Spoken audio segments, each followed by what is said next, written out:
Face au combat, je suis tellement fragile. Soyez les bienvenus pour ce nouveau temps de l'école biblique de Rouen, où ce soir pour nous accrocher à la parole de Dieu, je vous propose que nous puissions découvrir, grâce au livre de la Genèse, le personnage de Jacob, qui va recevoir le nom d'Israël. Pourquoi est-ce que nous abordons ce sujet ce soir ? C'est bien parce que nous savons que les prières les plus nombreuses dans cette église Sainte-Jeanne d'Arc sont les prières de combattants. Des combattants perdants, des combattants doutants, des combattants désespérants, mais aussi des humbles combattants victorieux.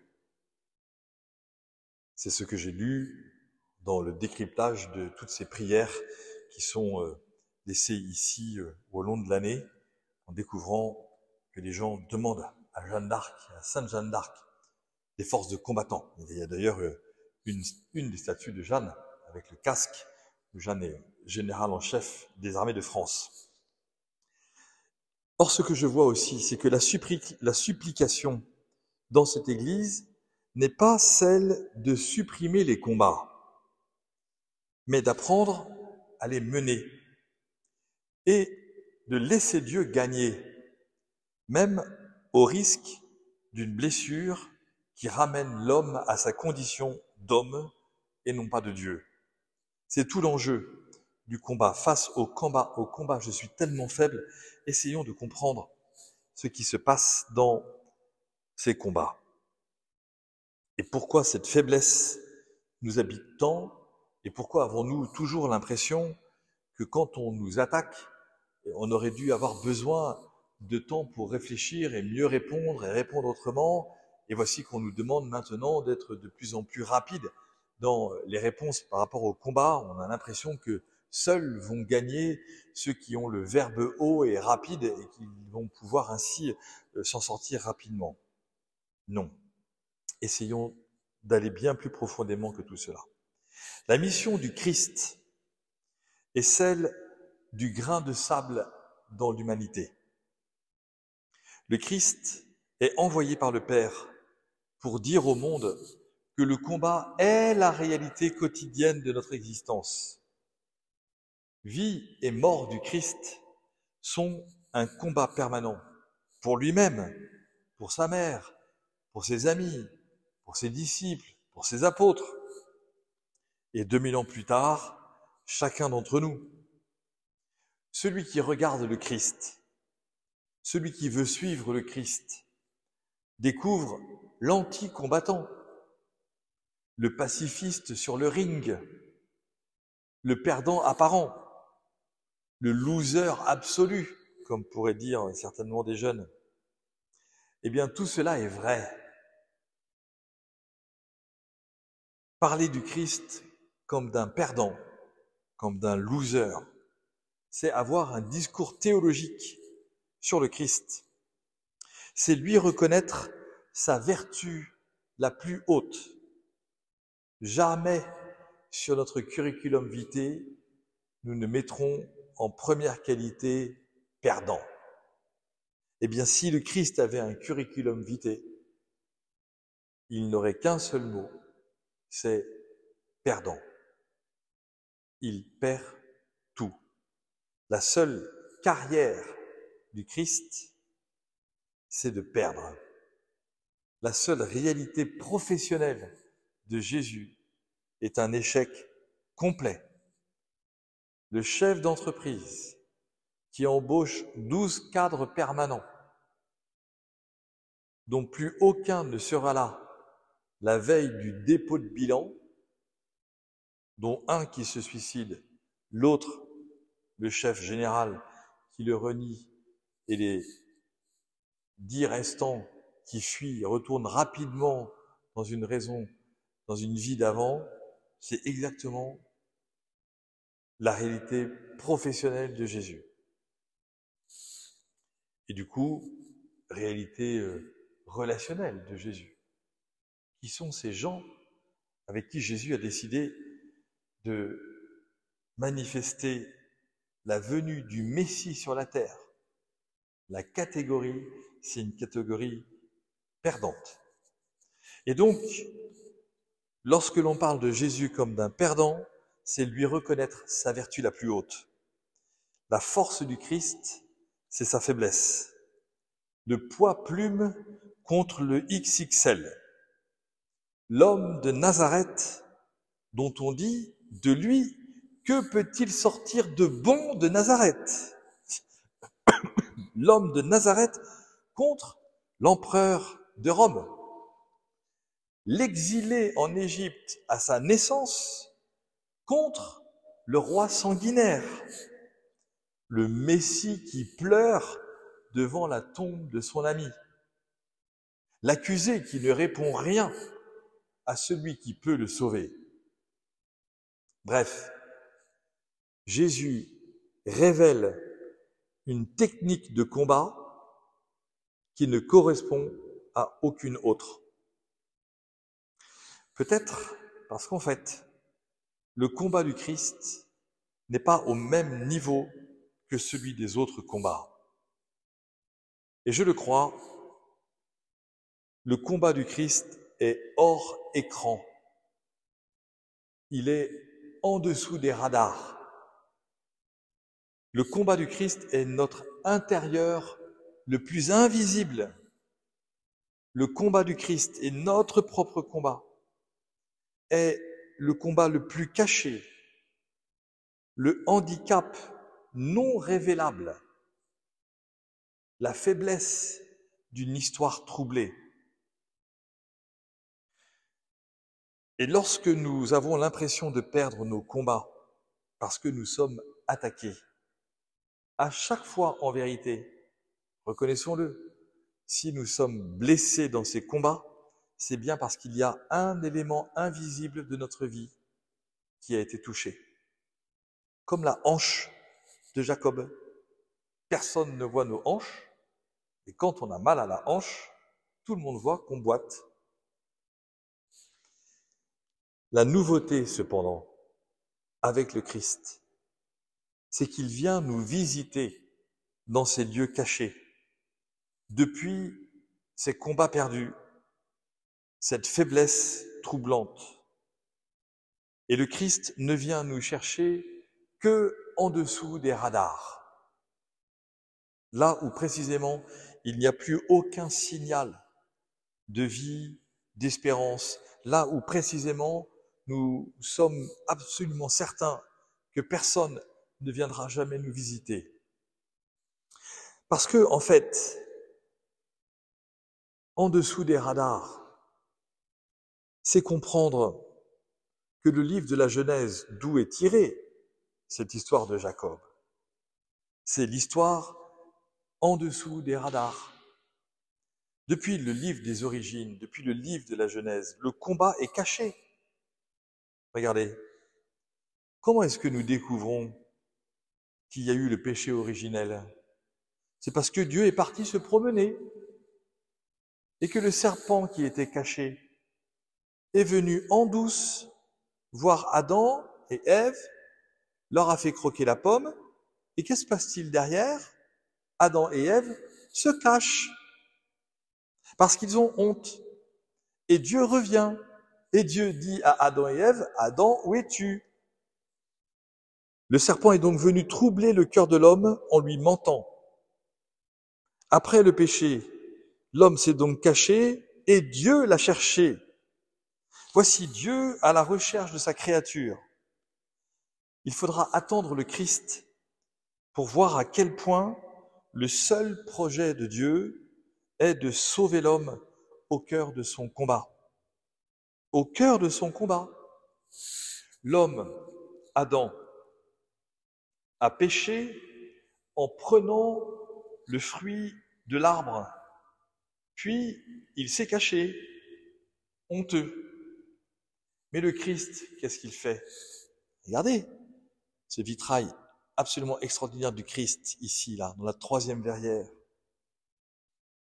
Quand on y réfléchit un petit peu, le Christ, il est là, il est nu sur la croix, c'est le fruit nouveau de l'humanité qui se présente à Dieu en invoquant sa miséricorde. Le fruit d'Adam et Ève était le fruit du mensonge. Le fruit de Jésus, le fruit qu'est Jésus, est la vérité. C'est uniquement à partir de la croix du Christ que l'on peut comprendre l'ensemble de la théologie de l'Église, mais aussi des positions morales de l'Église et bien sûr des sacrements. Si vous essayez avec vos amis qui vous attaquent sur la foi catholique, à propos de la chasteté des prêtres, du célibat des prêtres, du pardon des péchés, de la confession, du sens du baptême, de la transsubstantiation, si, avec vos amis, quand vous vous faites attaquer, si vous cherchez des raisons humaines, des explications compréhensibles pour tous, en fait, vous arrachez chacun de ces points majeurs de notre foi de la croix du Christ. Et donc, vous sortez la réalité du christianisme de son fondement, de son origine. Ce que nous voulons montrer au monde, c'est la croix du Christ. Et donc, à partir de la croix du Christ, je peux expliquer le célibat des prêtres, la transsubstantiation, le pardon des péchés, le plongeon dans le baptême. À partir de la croix du Christ, je peux donner le sens d'un message nouveau qui ne correspondra à rien à la puissance du monde. Sinon, pourquoi est-ce que Saint Paul dit, tout cela est scandale pour les Juifs, folie pour les païens.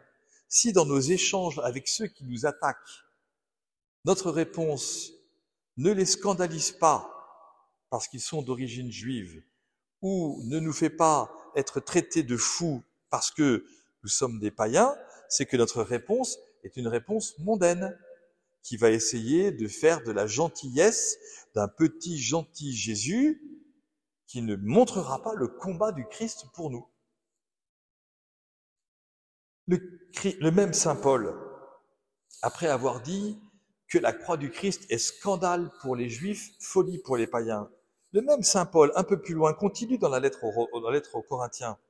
Il dit, qu'il ne veut savoir chez les jeunes chrétiens de Corinthe, de la première génération, que Jésus-Christ et Jésus-Christ crucifié. C'est quand même fort. Vous imaginez la première génération chrétienne à qui on dit, en fait, moi, chez toi, le seul truc que je veux voir, c'est quel est le combat que tu laisses au Christ mener dans ta vie.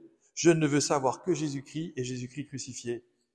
Le signe, donc, c'est la perte du combat. Quand les chrétiens passent des symboles antiques aux symboles de la croix, vous savez qu'il va falloir attendre en gros le IIIe siècle pour qu'on ose faire le signe de croix au début de la liturgie. Faire le signe de croix, c'est comme si nous, les Français, on disait, à chaque fois qu'on se disait bonjour, on disait guillotine. Salut guillotine. C'est comme ça qu'on se serait repéré comme Français, vous voyez? Parce que nous, on coupe la tête des gens. Bon, donc, il ne faut pas imaginer qu'on faisait le signe de croix au début de la messe, dans les 3 premiers siècles chrétiens, puisque c'était le signe de la mort imposée par les Romains. Rien à voir avec un signe religieux.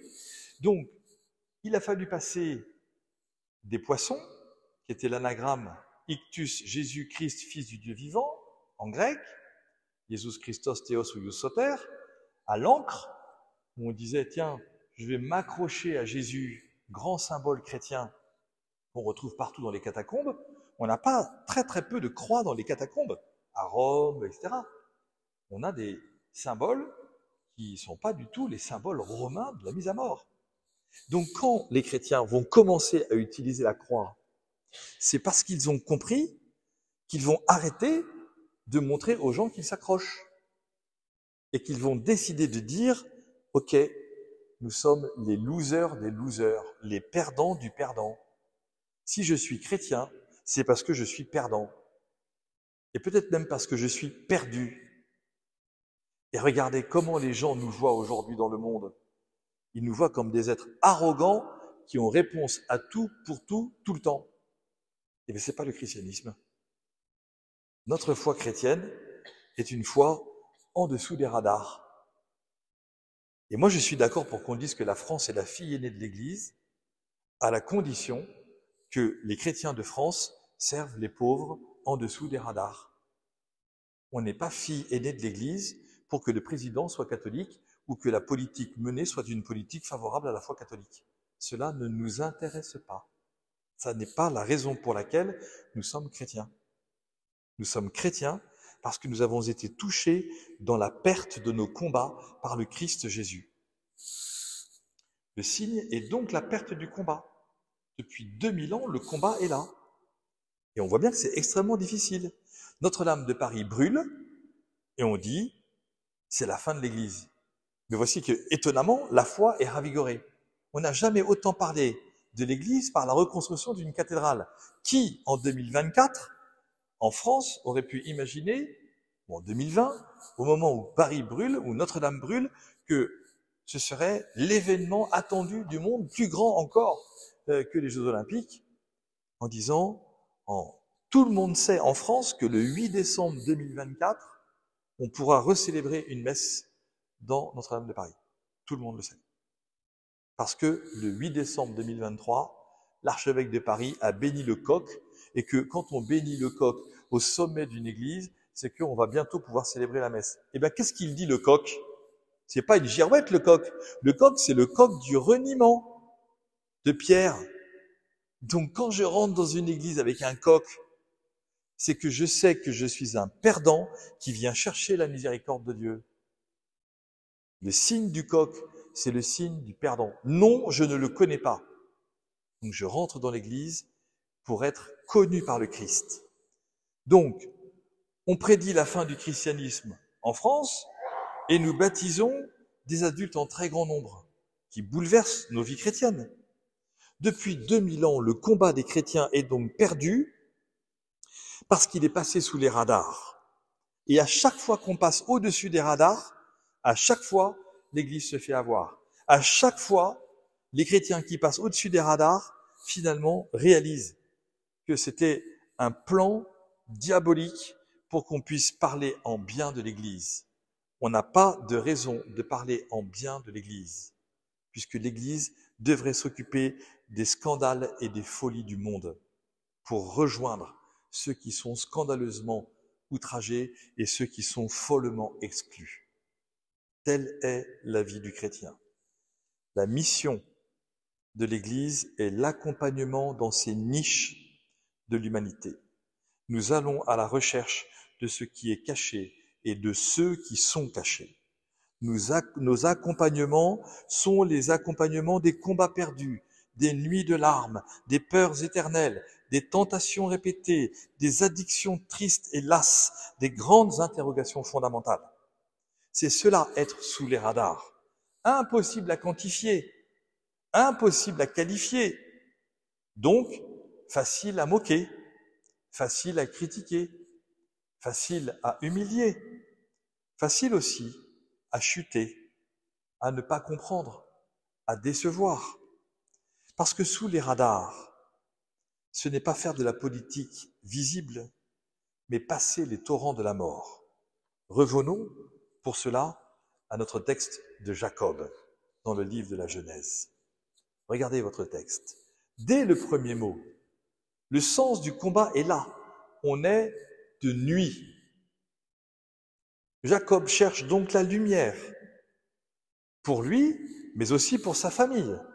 Il part avec elle, sa femme, ses enfants et ses servantes. Il part avec tout le monde. Et c'est ça qui est génial. On nous dit il part. Et où part-il?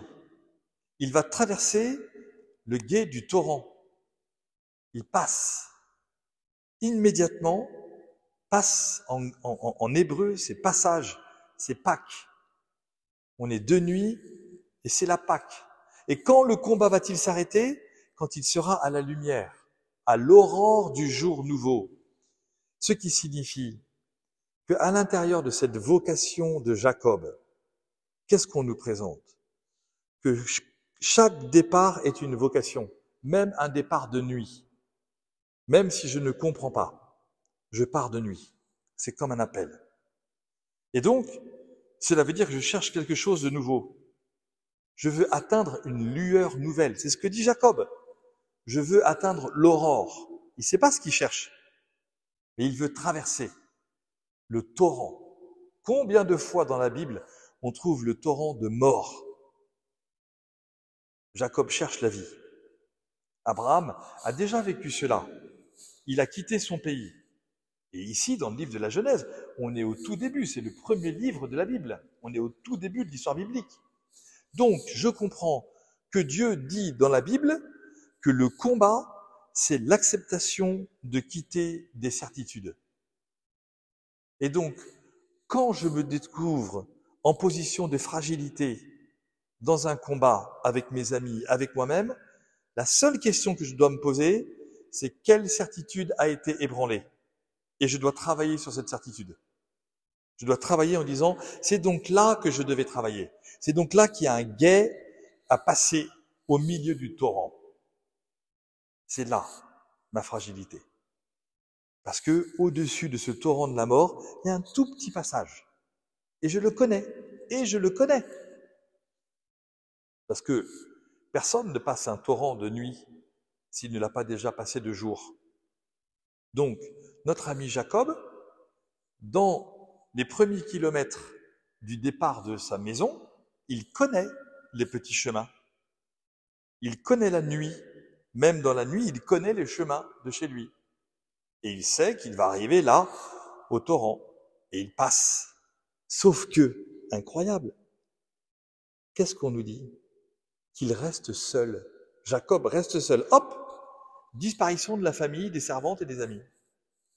Le combat, c'est toujours une question liée à la solitude.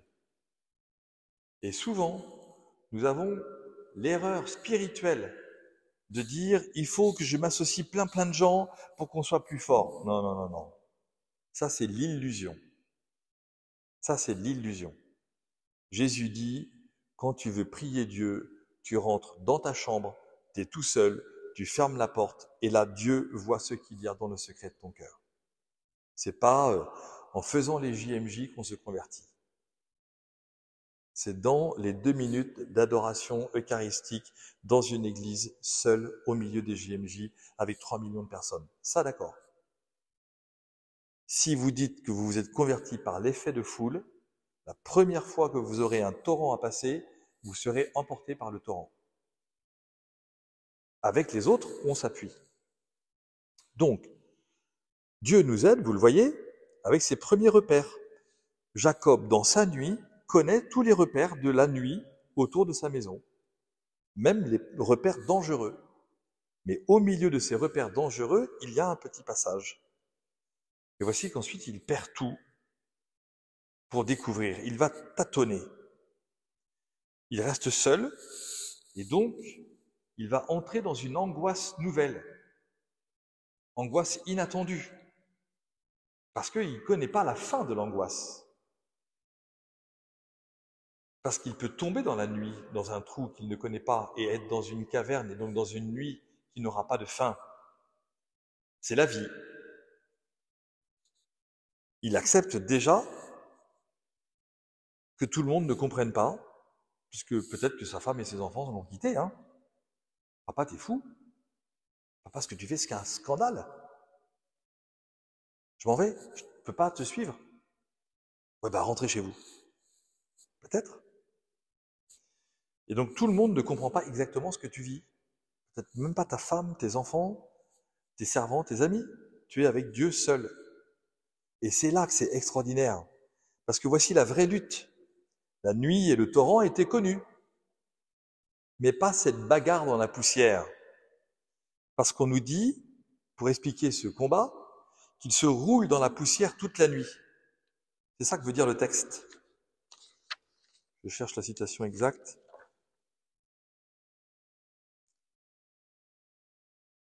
Or, quelqu'un lutta avec lui jusqu'au lever de l'aurore. Le quelqu'un lutta, en fait, c'est quelqu'un se roula avec lui dans la poussière.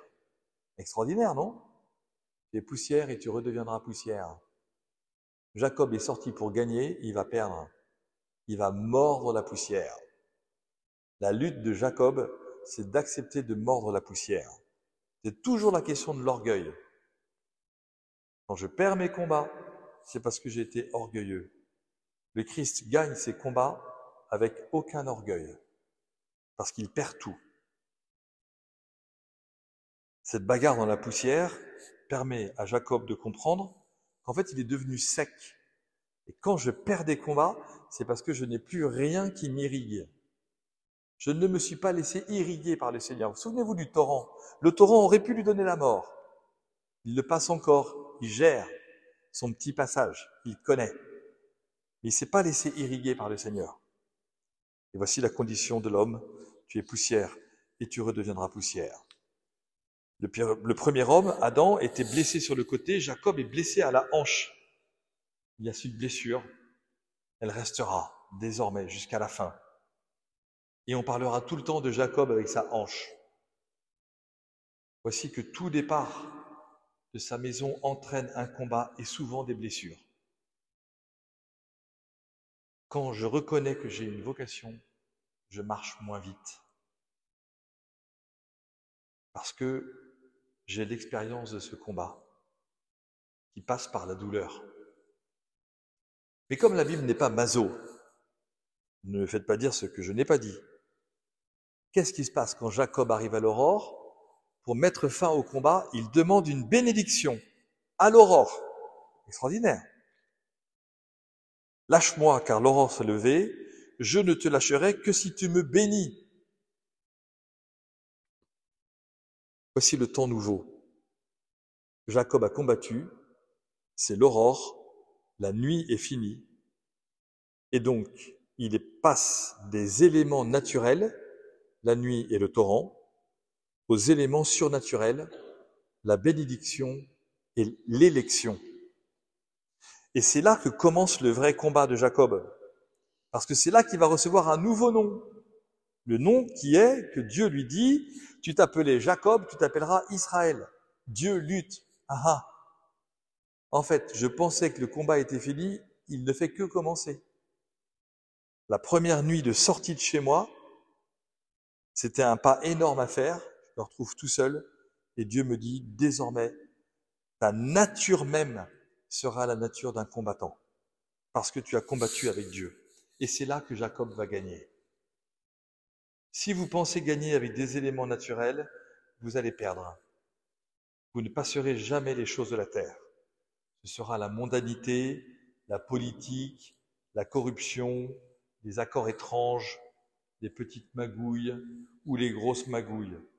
Rien de tout cela n'est civilisationnel, et encore moins une force pour gagner. La force divine pour gagner, c'est de bénir et de demander la bénédiction. La bénédiction fait changer de nom. Le combat n'est plus le même. Le combat transcende la personne. L'homme gagne parce qu'il reconnaît sa blessure. Il sait qu'il marchera désormais toujours avec son handicap. Mais il sait aussi ce que signifie sa blessure. Et il connaît les limites que la blessure qu'il a en lui permet de rejoindre.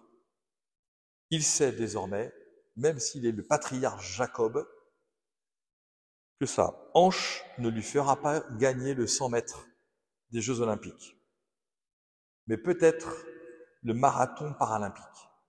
Et encore. Que veut l'homme? Le combat de la vie, c'est le désir profond de Dieu. On ne voit pas Dieu sans combat. La croix du Christ en est la manifestation la plus haute. Jacob ne voulait plus se cacher, mais il était fatigué de cette lutte trop humaine. En gagnant ce combat, il n'est plus le même, à tel point qu'il change de nom. Et son nom devient celui-là même de la présence de Dieu dans son combat, Israël. Désormais, Jacob sait que par ce nom, il n'a plus aucune raison de rien cacher à Dieu, ni ses peurs, ni ses angoisses, et que Dieu les combattra avec lui sans cesse. Notre vie chrétienne est une vie de combat. Les combats dans la société sont extrêmement nombreux, mais ceux de notre vie personnelle sont plus nombreux encore. Ne restons pas dans la nuit. Allons à la lumière en faisant le premier pas de ce que nous savons déjà faire. Souvent, on nous dit « Ah, c'est le premier pas qui est difficile ». Pas du tout. Tu connais le passage du torrent chez toi, où tu as passé tes vacances et où tu faisais des petits barrages et où tu pouvais arrêter un peu l'eau, etc. Tu connais la propriété quand tu vas la quitter. Il n'y a aucun problème. C'est pas le premier pas qui est difficile. Ce sont les pas d'après. Parce que là, tu vas te rouler dans la poussière. Et c'est là que tu devras effectivement permettre à Dieu d'agir en toi. Le lâcher-prise, c'est pas le premier pas. Le lâcher-prise, je suis pas encore très loin de mon horizon connu et réglé de ma vie. Et vous comprenez du coup pourquoi, très concrètement à Rouen, nous célébrons les baptêmes d'adultes à l'aurore de Pâques et pas la nuit de Pâques. Parce que les gens qui demandent le baptême sortent au milieu de la nuit de chez eux, en disant de toute façon, quitte à être fou, au moins vraiment être fou, pour plonger leur vie dans le scandale de la mort et de la résurrection du Christ, pour pas aller se recoucher même à 2 heures du matin. Du coup, ils se lèvent à 2 heures du matin, ils se font plonger dans la piscine du baptême à 5 heures du matin dans Saint-Ouen, et après, ils commencent leur combat. Et notre vie chrétienne, c'est ici qu'elle commence, à l'aurore de Pâques, quand précisément tout a été lâché. Après le passage, on ne va pas se coucher, on entre dans la vie nouvelle. On ne sera pas plus fort humainement, mais au moins, on saura que Dieu combattra avec nous. Je vous remercie.